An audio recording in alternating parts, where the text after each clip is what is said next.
तुकोबरायांनी सुद्धा हात जोडावे.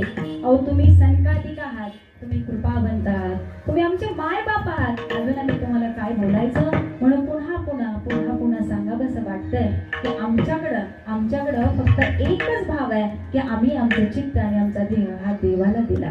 देवाच्या भजनामध्ये आम्ही तल्लीन झालो. हे मी बोलत नाही, तुकोबराय बोलतात. त्याचा आनंद तुकोबरायांनी घेतला आणि या आनंदाचं वर्णन मायबापू तुकोबरायांनी या जगाला सुद्धा दिलं. म्हणून या आनंदाचं वर्णन काय करावं मायबापू, काय करावं?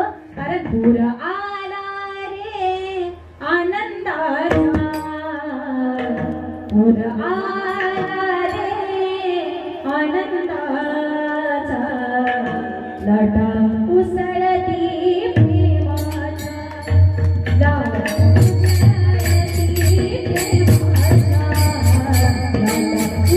उसळती प्रेमाच्या.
ही स्थिती मायबापू त्याच वेळी निर्माण होते ज्यावेळी आम्हाला देवाचं वेड लागतं.